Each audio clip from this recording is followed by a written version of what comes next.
Hello and welcome to the class. Administrative law को हम पढ़ने जा रहे हैं। तो एडमिनिस्ट्रेटिव लॉ की आज इंट्रोडक्टरी क्लास है और इस क्लास को भी हम दो पार्ट्स में पढ़ेंगे।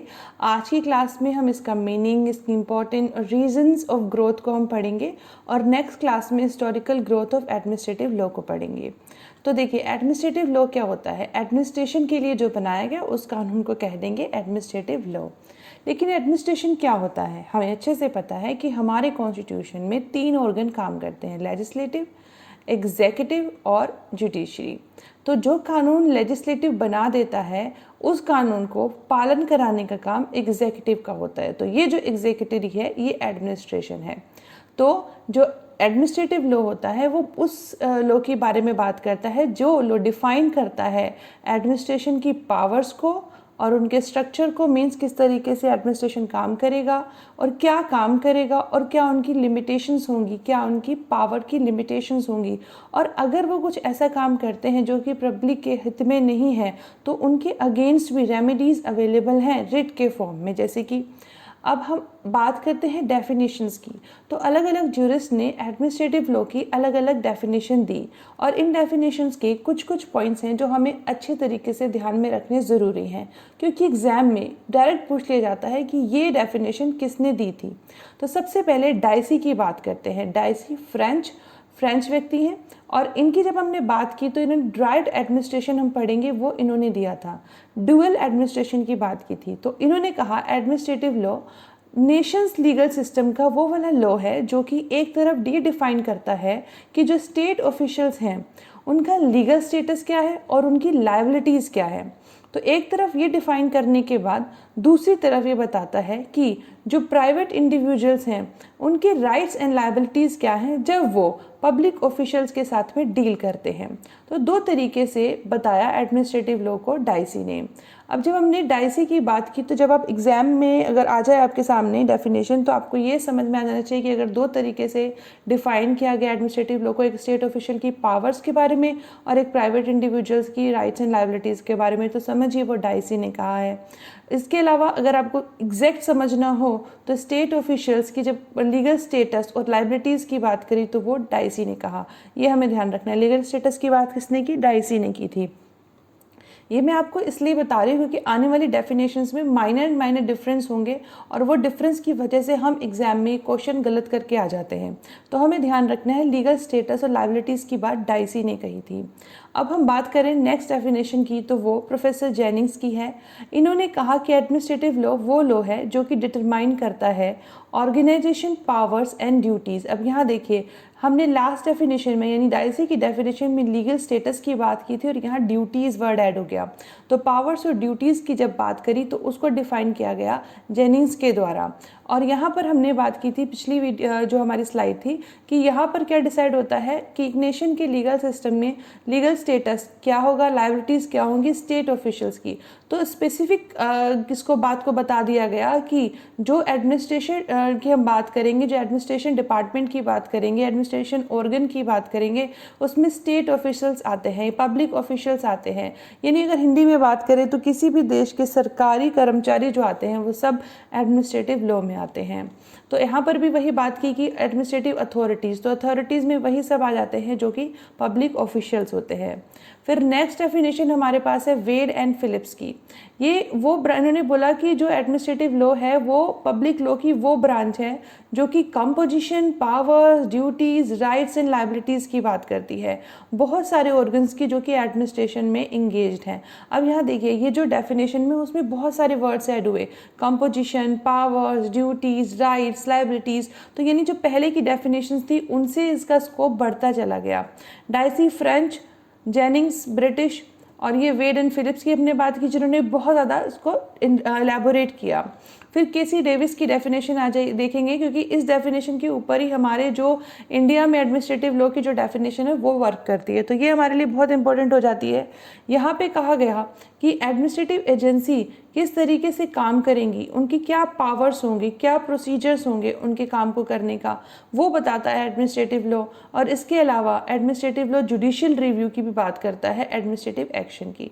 तो जब आपके डेफिनेशन में जुडिशियल रिव्यू वर्ड आपको नज़र आ जाए प्रोसीजर वर्ड, तो ये ध्यान रख लीजिएगा वो डेफिनेशन केसी डेविस ने दी। तो हम चारों डेफिनेशन के की पॉइंट देख लेते हैं। डाइसी ने जो दी वहाँ लीगल स्टेटस ध्यान रखिएगा, डाइसी ने लीगल स्टेटस बताया। जेनिंग्स ने बात की थी ऑर्गेनाइजेशन पावर ड्यूटीज़ की, और वेड एंड फिलिप्स ने इलाबोरेट करके बहुत सारी चीज़ें बताई, और केसी डेविस ने हमने आपको बताया जब बात आ जाए कि प्रोसीजर की और जुडिशियल रिव्यू की, तो वो केसी डेविस ने बताया है। ये हमें ध्यान रखना है। और हमारे इंडियन कॉन्स्टिट्यूशन में जब एडमिनिस्ट्रेशन जो हमने बात की है, एडमिनिस्ट्रेटिव लॉ की जो हम बात कर रहे हैं, उसमें जो है ये डेफिनेशन जो है वो एकदम फिट बैठती है। अब नेचर एंड स्कोप से हमें कुछ पता चल ही गया कि एडमिनिस्ट्रेटिव लॉ में क्या क्या चीज़ें आती हैं। उसके अलावा फ्रेउन की जो डेफिनेशन है उससे हम एकदम क्लियर हो जाएगा कि एडमिनिस्ट्रेटिव लॉ क्या कहता है। ये कहते हैं कि main problem of administrative law के क्या है, इसका नेचर एंड ऑपरेशन देखना है, किसका, ऑफिशियल पावर्स का, जिसमें आता है कि वो किस तरीके से परमिट देते हैं, ऑर्डर देते हैं, मिनिस्ट्रियल काम करते हैं, कुछ अपना डिस्क्रिशनरी काम करते हैं, या किन कंडीशन में वो जो लेजिटिमेसी होती है वो उनकी डिसाइड होती है। इसके अलावा फॉर्मल प्रोसीजर क्या होता है जिसके थ्रू वो अपनी पावर को एक्सरसाइज करते हैं, ऑफिशियल एंड कम्युनल लायबिलिटी उनकी क्या होती हैं, और इनके अलावा जो रेमेडीज़ होती हैं उनके एक्शन के अगेंस्ट ली जा सकती हैं वो क्या है। बेसिकली क्या, जुडिशियल रिव्यू, जुडिशियल कंट्रोल की बात करें तो ये सारी चीज़ें एडमिनिस्ट्रेटिव लॉ में आ जाती हैं। ये सब हमने पढ़नी है आगे आने वाली क्लासेस में। फिर नेक्स्ट देखिए, कंक्लूड करते हुए हम ये कह सकते हैं कि एडमिनिस्ट्रेटिव लॉ जो है वो multifarious powers of administrative authorities की बात करता है, और इनकी पावर्स को किस तरह से कंट्रोल किया जाएगा, जैसे जुडिशियल रिव्यू के थ्रू, रिट्स हमारे पास है उसके थ्रू, तो उनको कंट्रोल करने की बात भी एडमिनिस्ट्रेटिव लॉ में हम स्टडी करते हैं। The nature of powers exercisable by the administrative authorities can be studied under the following heads. तो इस तरीके से जो उनका जो पावर हैं उनको हम 3 तरीके से देख सकते हैं। सबसे पहले लेजिस्लेटिव और रूल मेकिंग पावर, जुडिशियल और एडजुडिकेटिव पावर, और प्योरली एग्जीक्यूटिव पावर। तो 3 तरीके का काम एडमिनिस्ट्रेटिव अथॉरिटीज़ करती हैं। एक कॉम्प्रहेंसिव डेफिनेशन देखते हैं। Administrative law comprehensively deals with the ways and means to keep the multifarious powers of administrative authorities under control.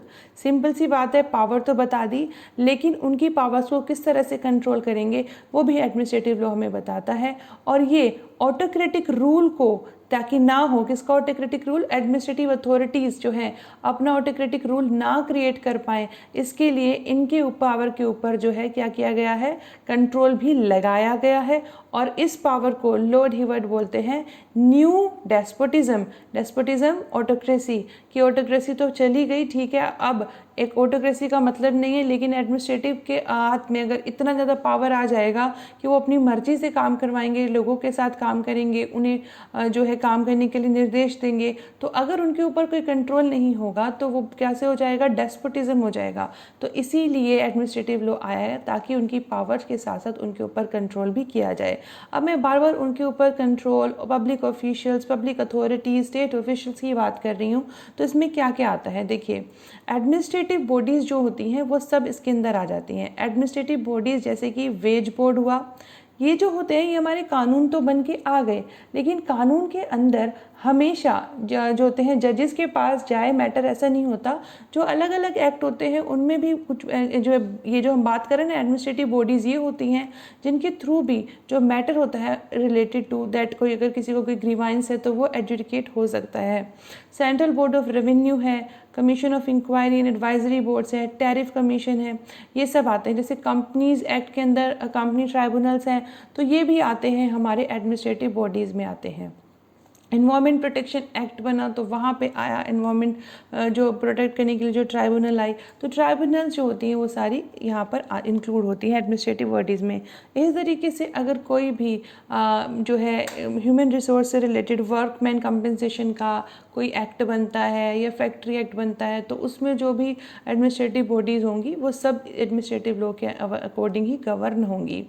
इसके अलावा एडमिनिस्ट्रेटिव लॉ में क्या आता है, rule making powers of administrative agency, जैसे कि उन्हें डेलीगेट किया जाता है लेजिस्लेशन, सेफ गार्ड किया जाता है ताकि वो जो है जुडिशल कंट्रोल की पावर को जो उनके ऊपर लगाई गई है उनसे उनके ज़्यादा इंटरेस्ट हार्म ना हो, ऐसा भी उनको भी। Judicial functions of administrative agencies जैसे एडमिनिस्ट्रेटिव ट्राइब्यूनल्स, ये भी इसके अंदर आती हैं। Remedies, writ, injunction, procedural guarantees, rules of natural justice, ये सब एडमिनिस्ट्रेटिव लॉ में कवर होता है। Government liability in tort and contract के केस में, पब्लिक कॉरपोरेशंस के केस में, सब जो बातें आती हैं वो सब एडमिनिस्ट्रेटिव लॉ गवर्न करेगा। अब हम बात करते हैं कि कॉन्स्टिट्यूशनल लॉ और एडमिनिस्ट्रेटिव लॉ में क्या डिफरेंस है। तो हॉलैंड कहते हैं कि कॉन्स्टिट्यूशन लॉ वो होता है जो डिफरेंट जो गवर्नमेंट के जो हमारे ऑर्गन्स हैं वो एट रेस्ट क्या है, एट रेस्ट का मतलब जो कि अभी उनको बना दिया गया है तो अभी उनका काम करने की बात नहीं आ रही है, अभी वो रेस्ट पे है, मीन्स अभी वो स्टैटिक्स है, अभी वो ऐसे ही काम नहीं कर रहे हैं, अपनी जो है एक पोजीशन में है, अभी they are not in the position of working. लेकिन जब वो फंक्शनिंग के काम में आते हैं, जब वो काम करना शुरू करते हैं, मोशन में आते हैं, तो वो एडमिनिस्ट्रेटिव लॉ बन जाता है। जेनिंग्स कहते हैं कि कॉन्स्टिट्यूशन लॉ जो है वो general principle relating to organisation और पावर्स की बात करता है of different organs of the state की, लेकिन जो एडमिनिस्ट्रेटिव लॉ होता है वो स्पेसिफिकली एडमिनिस्ट्रेटिव अथॉरिटीज़ की ही बात करता है। जहाँ पर रिटन कॉन्स्टिट्यूशन होता है जैसे कि इंडिया, वहाँ पर relationship between constitutional law and administrative law बहुत थिक है, यानी इजीली आइडेंटिफाई किया जा सकता है कि कॉन्स्टिट्यूशनल लॉ क्या है और एडमिनिस्ट्रेटिव लॉ क्या है। लेकिन जहाँ पर रिटन कॉन्स्टिट्यूशन नहीं होता है वहाँ पर कॉन्स्टिट्यूशनल लॉ और एडमिनिस्ट्रेटिव लॉ के बीच में डिफरेंस बहुत कम होता है, दिखाई नहीं पड़ता। जहाँ रिटन कॉन्स्टिट्यूशन होता है वहाँ पे कॉन्स्टिट्यूशन का जो सोर्स होता है, कॉन्स्टिट्यूशन लॉ का जो सोर्स होता है वो कॉन्स्टिट्यूशन खुद में होता है। लेकिन जिन कंट्रीज़ में रिटन कॉन्स्टिट्यूशन नहीं होता है वहाँ पर एडमिनिस्ट्रेटिव लॉ जो होता है वो कॉन्स्टिट्यूशन होते हैं, स्टेट्यूट्स होते हैं, प्रेसिडेंट्स होते हैं और कस्टम्स होते हैं। जहाँ रिटन कॉन्स्टिट्यूशन नहीं होता वहाँ पर कॉन्स्टिट्यूशन होता है, स्टेट्यूट्स होते हैं, प्रेसिडेंट्स होते हैं और कस्टम्स होते हैं। और जो कॉन्स्टिट्यूशनल लॉ है वो राइट्स ऑफ सिटीजन की बात करता है और जो एडमिनिस्ट्रेटिव लॉ है वो पब्लिक एट लार्ज की नीड्स के ऊपर ध्यान देता है। नीड्स के ऊपर बात करता है एडमिनिस्ट्रेटिव लॉ और राइट्स के ऊपर बात करता है कॉन्स्टिट्यूशनल लॉ। अब हम देखेंगे कि इसकी ग्रोथ के रीज़न क्या रहे। डिमांड ऑफ द सोसाइटी की डिमांड की बात करेंगे, यानी कि हमें जो कॉन्स्टिट्यूशन में रूल ऑफ इक्वालिटी या राइट ऑफ इक्वालिटी तो दे दिया गया, लेकिन इसको हम किस तरीके से जो है एम्फेसिस करेंगे, किस तरीके से इस चीज़ को प्रैक्टिकली लेकर के आया जाएगा, वीकर सेक्शन की हेल्प हो सके, वीकर सेक्शन के पास एक्चुअल में रूल ऑफ लॉ जब हम बात करते हैं या हम बात करते हैं राइट टू इक्वालिटी वो पहुंच सके, तो इसके लिए वो इंश्योर जो करेगा वो एडमिनिस्ट्रेटिव इंश्योर करेगा, एडमिनिस्ट्रेशन इंश्योर करेगा। फिर रेगुलेटरी मेजर्स की बात करें तो रेगुलेटरी मेजर जैसे कि ओनरशिप का, प्रोडक्शन का, डिस्ट्रीब्यूशन का, ये सारे जो मेजर्स हैं उनका जिम्मा भी एडमिनिस्ट्रेशन के ऊपर ही है। फिर evolution of socialistic pattern of society, welfare state में जब हमने रूल ऑफ लॉ की बात करी तो उसके लिए जो है लेजिस्लेटिव को बहुत ज़्यादा काम करना पड़ेगा।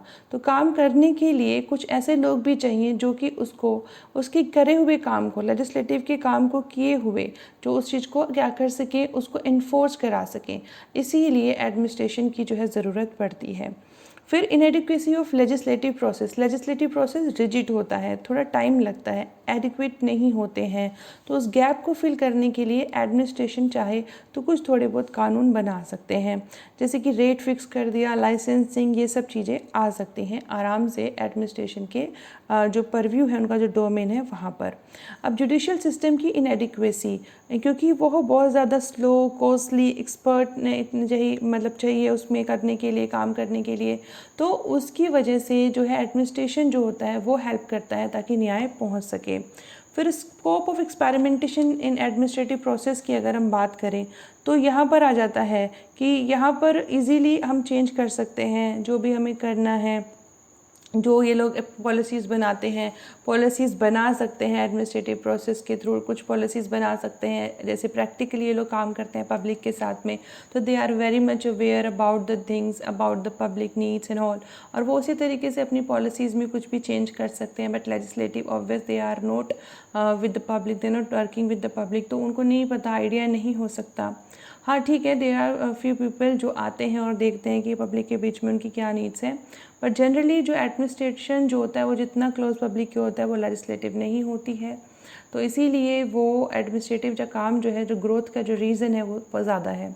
फिर non technical character of administrative process की अगर हम बात करें तो नॉन टेक्निकल कैरेक्टर की हम बात करते हैं, तो non technical character of administrative process की बात करें तो यहाँ पर क्या है, जब हमने जुडिशरी की बात की तो वहाँ पर एकदम प्रॉपर रूल्स एंड रेगुलेशन चलेगा, एक प्रोसेस होगा जिसके थ्रू एविडेंस लिए जाएंगे। लेकिन यहाँ एडमिनिस्ट्रेटिव प्रोसेस के में थोड़ी बहुत सोशल इकोनॉमिक कंडीशन के अकॉर्डिंग चेंज भी कर सकते हैं। फिर पॉलिसिंग ऑफ प्रिवेंटिव मेजर्स, तो प्रिवेंटिव मेजर्स में हम बात करें कि जैसे कि सस्पेंशन है, रेवोकेशन है, कैंसिलेशन ऑफ लाइसेंसेस है, डिस्ट्रक्शन ऑफ कंटेनमेंट आर्टिकल्स है, ये सारी चीज़ें भी कर सकते हैं कौन, एडमिनिस्ट्रेटिव। फिर आता है अडॉप्शन ऑफ प्रिवेंटिव मेजर्स, तो प्रिवेंटिव मेजर्स कौन कौन से अडॉप्ट कर सकते हैं, ऐसा कुछ भी अडॉप्ट किया जा सकता है जिससे कि जो है ऐसे मेजर्स अडॉप्ट किए जा सकते हैं जो कि ऑर्डिनरी कोर्ट्स को अगर हम बात करें तो बहुत ज़्यादा वेट लगेगा। जैसे लाइसेंसिंग के बारे में कुछ चीज़ें अडॉप्ट करनी है या रेट फिक्स करने हैं चीज़ों को लेकर के, कमोडिटीज़ को लेके, तो उस केस में एडमिनिस्ट्रेटिव जो है वो थोड़ा कम टाइम लगाएगा एज़ कम्पेयर टू लेजिस्लेटिव। फिर change in the concept of the government के कंसेप्ट की चीज़ हम की बात करें, जैसे कि डॉक्ट्राइन ऑफ लेजीज फेयर है, तो वो फेयर स्टेट ही हमें कंसेप्ट देता है, तो उसकी वजह से भी एडमिनिस्ट्रेटिव पावर्स एंड फंक्शन जो है वो बढ़ गई हैं। तो ये सारे रीज़न जो हैं वो हमें बताते हैं कि किस तरीके से एडमिनिस्ट्रेटिव लॉ की जो ग्रोथ हो रही है, इम्पोर्टेंस हो रही है। नेक्स्ट क्लास में हम हिस्टोरिकल बैकग्राउंड की बात करेंगे एडमिनिस्ट्रेटिव लॉ की। अगर आपको कोई बैकग्राउंड साउंड सुनाई दे रहा है तो I am sorry, please ignore and concentrate on the class. Thank you so much for listening, thanks a lot, keep learning and keep smiling.